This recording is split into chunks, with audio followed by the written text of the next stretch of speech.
Good evening and welcome to Business Beat, the business show that marches to its own beat. I'm your host, Vuyisa Qabaka.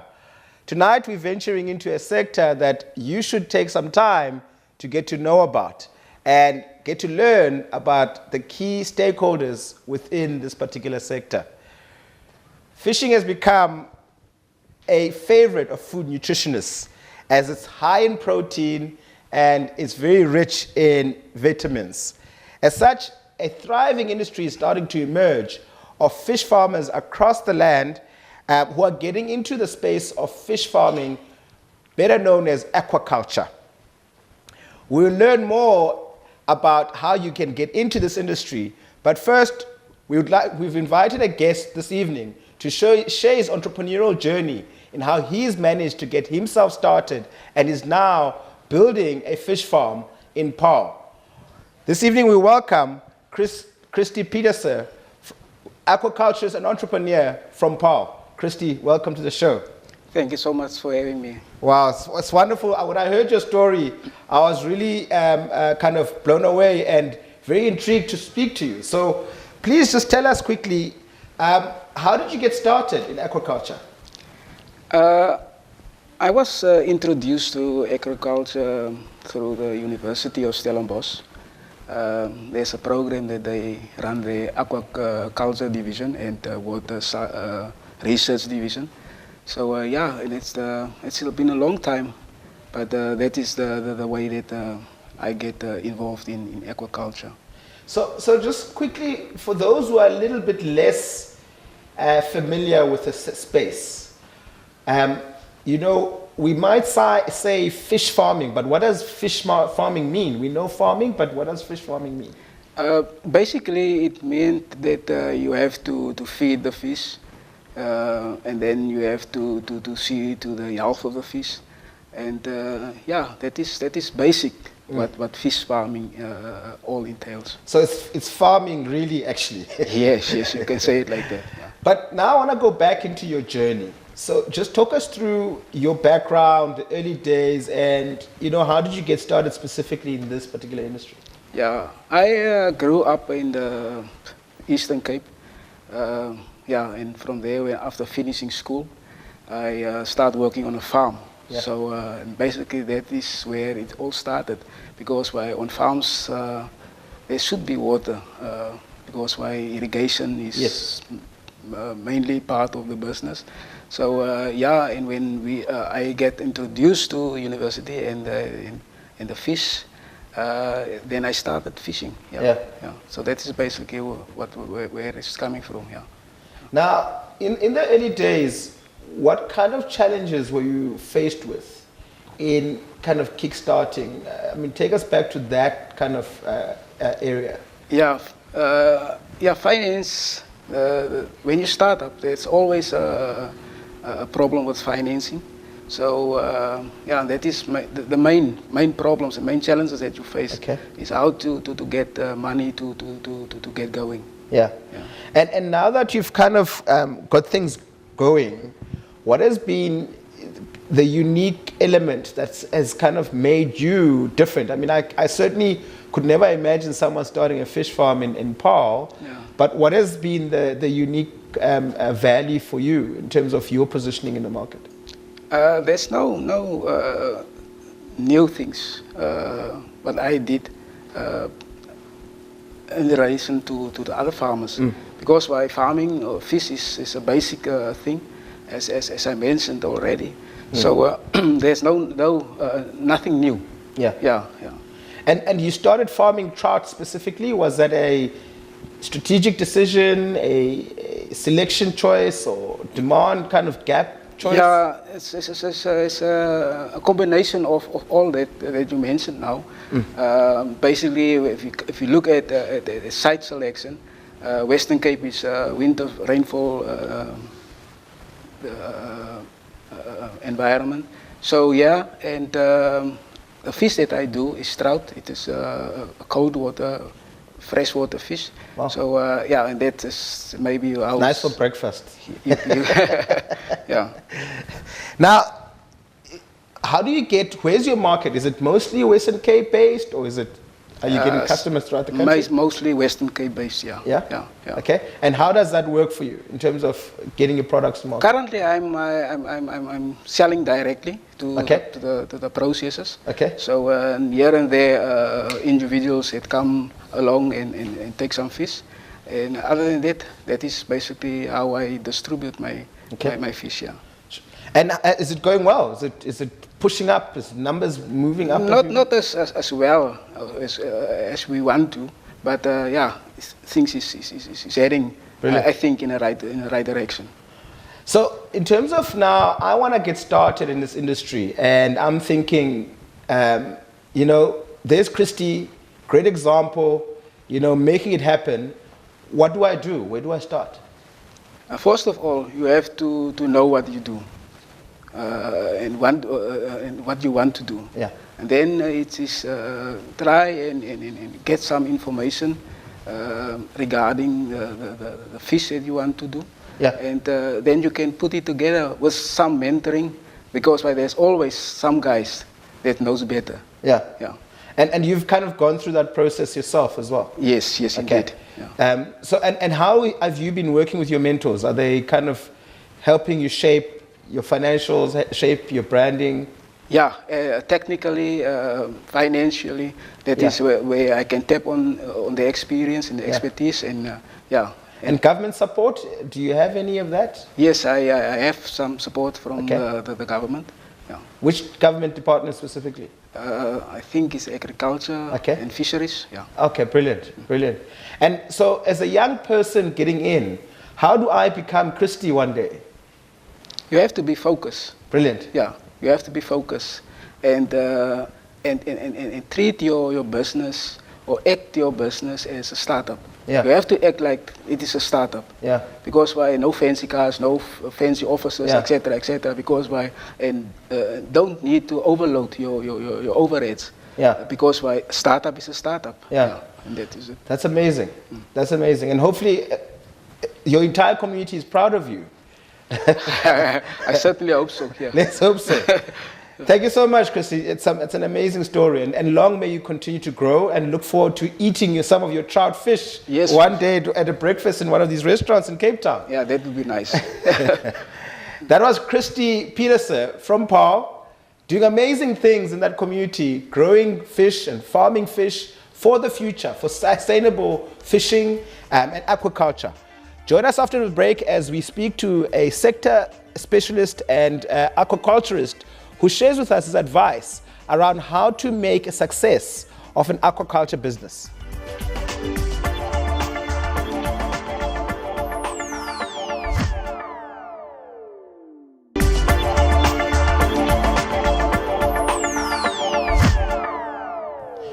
Before the break, we're joined by Christy Petersen, an aquaculturist coming from Paarl, sharing his wonderful story of how he's built up his aqua farm. Joining us now is Ellen Fleming, an aquaculturist and entrepreneur from African Fish Farms. Ellen, welcome to Business Beat. Good to be here. Thank you. Thank you. Thank you for agreeing to see us.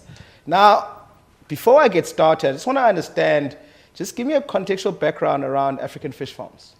Well, African Fish Farms was established really to take the concept of community-based aquaculture into the future, handle the designs, handle the patents, and handle the rollout into communities of small, intensive aquaculture facilities to get people who are unemployed in this country into the industry. It's a growing industry, and we just see a huge future for it. Yeah, and I understand you were the first entity in Africa to have a patent approved? Well, yeah, we were looking for a technology that would successfully introduce aquaculture into a deep, urban, poor environment. Yeah. And we found out that putting a fish farm inside a shipping container, so you open the doors, you walk in, and all the tanks and pumps and the bits and pieces that needed, and we found out that it was patentable. We didn't patent it to protect the idea, we just patented it to prove that it's viable. Brilliant. Now, earlier on we had Christy here telling us about some of the challenges that he's faced within his business around accessing markets. What kind of advice would you give him around how to take the opportunities he's created in his community in Paarl and find the right markets for his product? You know, for any entrepreneur getting into aquaculture, it's important to bear in mind the basics of any entrepreneurial venture, and that's to sell your product before you make it, or sell your product before you grow it, in the case of farming. So we are very strong on establishing market before we put anybody into a fish farm. We go and see the retailers, we see restaurants, we have orders pre-booked before we even put a fish in a tank. Brilliant. That's very important. Yeah. Wow. So it's almost like an uptake agreements and letters of intent prior to market building prior to making the financial commitments. Correct. You really don't want to arrive as a fish farmer at the end of your growth cycle and your fish are ready for harvest and you don't know what to 100%. Do with them. Yeah. That's actually quite interesting for fish. Yeah. And then in all the years you've been in this industry, what are the biggest downfalls that entrepreneurs typically face? You know, I'm often asked that outside my fish farms, and the answer that I give is management. You can put a really good farm manager with poor technology and he'll produce a crop of fish. You can give the best technology to somebody who's undertrained and they won't produce any fish. So the bottleneck in aquaculture is the amount of skills that we have in this country. Wow. We simply need to grow them. So. Now, in the context of the sector itself, so that we can just delve a little bit around the diversity, you earlier mentioned about the patent. What other different streams of aquaculture are there? What other different types do you have? Well, there's a different species you can grow in this country. Okay. Christy grows trout, obviously. We're finding that to be a good trout farmer, it involves a certain amount of high skills. Okay. For the first entrant into the market, the tilapia. Tilapia is a fish which is probably the largest, most widely grown fish in the world. In terms of farming. It's an easy fish, not easy, but it's a relatively easy fish to grow because it takes some knocks. So it takes low oxygen content in the water, and it's a good fish to learn the skills on. So tilapia is probably the easiest. Yeah. And then different types of aquaculture. You can get involved in purely growing the fish, from small fish to big fish. You can get involved in the breeding of the fish to supply the grow-out facilities. Yeah. You can get involved in the beneficiation, which is taking the fish and turning it into fillets. So in the value chain of fish farming, you can get involved in any aspect of it. So it's to choose what suits you. Now, in terms of, again, the area of thinking around the venture itself, you yourself have set up some farms in peri-urban kind of settings. How important is location specifically in this industry, especially accessing markets, ability to grow, etc.? Well, location is critical. It's no use putting a fish farm, even if there's water and power available, thousands of kilometers or hundreds of kilometers from market. You really do want to know that when you grow your fish, you're producing a low carbon footprint product, which the access to market is quite easy. But you have to blend that with the choice of where your fish farm goes in terms of water access, your permits. Some places you're not allowed to do fish farming in the country. Your access to power, access to labor, access to quick technical advice and assistance in case you you run into problems. Yeah. So your site selection is critical for a successful fish farm. I would really want to go deeper into this, but time's not allowing us. Now, if I'm a young person, grade 12, grade 11, I'm thinking about opportunities for starting my own fish farm. How important is it that I choose certain science or biology type subjects at school, or do I even need a degree in this to get started? You don't need a degree, but it would be best if you are looking at getting into fish farming and you're interested in the industry, and you're at that stage where you are choosing your subjects, to choose the sciences. A fish farm is a mixture of biology, botany, chemistry, physics, the water flow, the amount of water chemistry is critical. In fact, we often joke, I suppose, in the aquaculture industry that a fish farm is not about the fish, it's about water quality management. All you're doing constantly is cleaning water. Yeah. So water chemistry and the physics around the movement of water is critical to understand if you're going to be a good fish farmer. Yeah. Now, before we let you go, Ellen, I just want to understand, again, I'm unemployed as a young person, and you sound like an amazing mentor, but, how else do I get to find out? Where do I go? What doors do I knock on? What website can I come and find you? So which doors do I knock on to kind of get into this industry? We hold training courses, 2.5-day introductory training courses, and that's really the best place to start, is come on one of our courses. Just look up the www.thefishfarm.net, thefishfarm.net, and we'll get you onto one of our courses. It's really a good place to start. You can hunt around the internet and get bits of information here, bits of information there, make some phone calls and so on, but you're not really going to get a coherent idea of not only the industry as a fish farmer, but the whole value chain of where you might like to fit in. Brilliant. So we've established this course really for entrants who are looking at just discovering about what the industry is all about. Yeah. Other than that, there are more formal courses at the universities. Thank you so much. I mean, it's amazing the wealth of knowledge and opportunity that clearly exists and sits in this particular sector. That was Ellen Fleming, really talking to us really around the opportunities that exist within aquaculture and how you can today make that chance and take a lesson in a class to kind of get yourself into the industry, and success could become very bright for you in the aquaculture sector. Join us after the break as we reflect on the lessons learned from Christy and Ellen about aquaculture.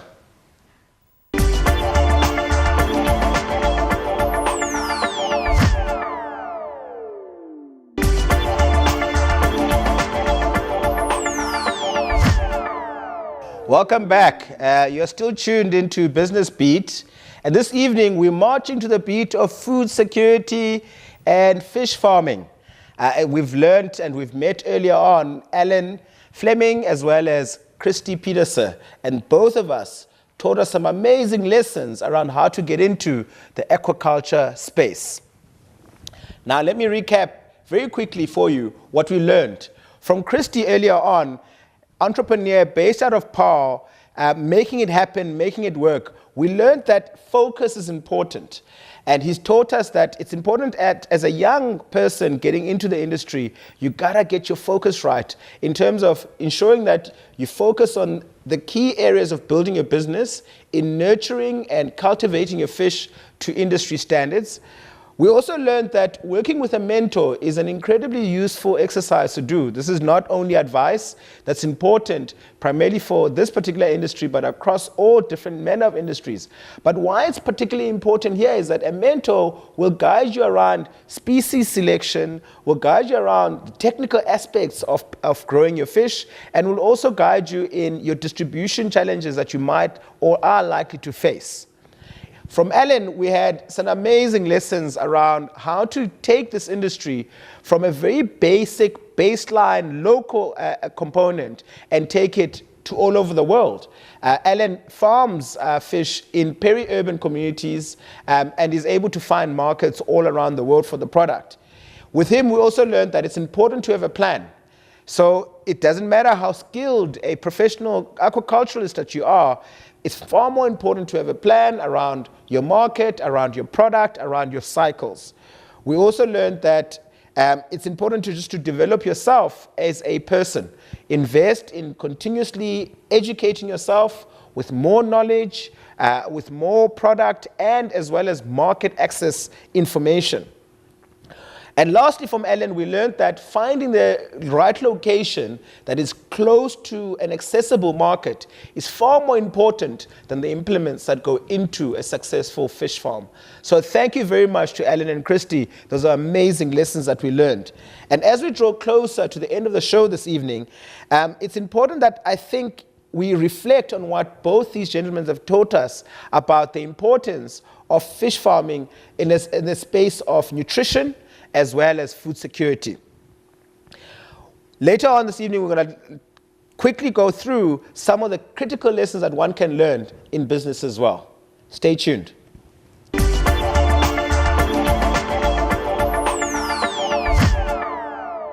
Hi Hi, my name is Arifa Parker. I'm the CEO of WECBOF, which is the Western Cape Business Opportunities Forum.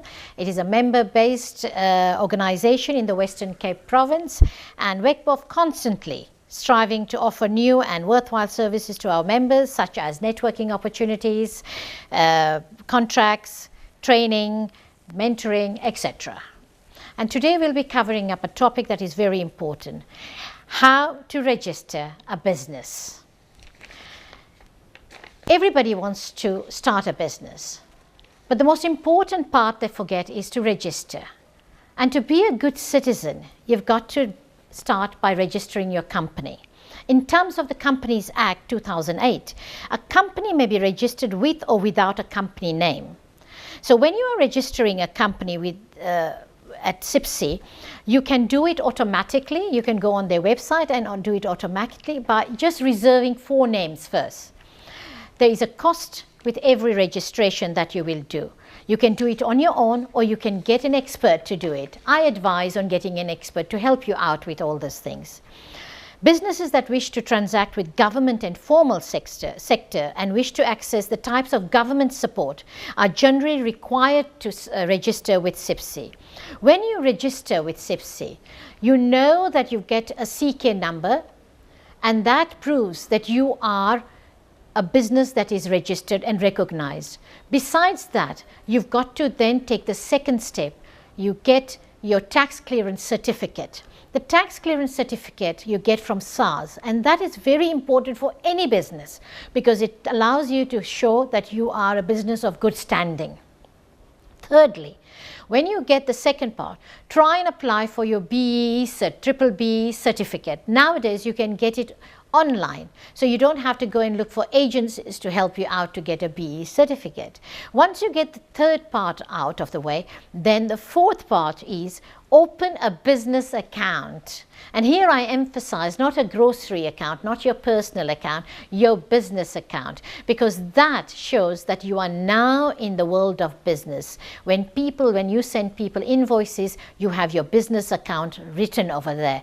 Then you start becoming recognized as a worthwhile business person. My advice to many of the business people is that when you have this 4-part, try and keep, or if you don't know how to keep your accounts and everything ready, try and keep an accountant. It's very important because it's not going to be an arm and a leg. If your business is doing well and you know how to keep records, then you can do it on your own. But you need an accountant to help you out when you are doing your returns and everything. All this actually adds up to make you the best business person doing the best practice. Thank you.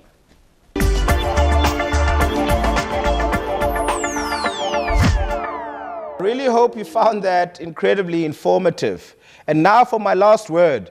I think earlier on this evening we learned something incredibly important from Christy. He told us how important it is to be focused. And you know, my thoughts on focus have been learned through many years of making mistakes by thinking what I needed to do was to be busy, okay? Busyness does not equate business. So it's important that you stay focused on the critical things you need to do in your business. Focus one item at a time and don't think that you can multitask, because it's not possible that you can do it all, and certainly not all at the same time. So do remain focused and focus on critical success areas and critical outputs to ensure that your business grows sustainably. Find us on Twitter, find us on Facebook. This has been Business Beat. See you again next week.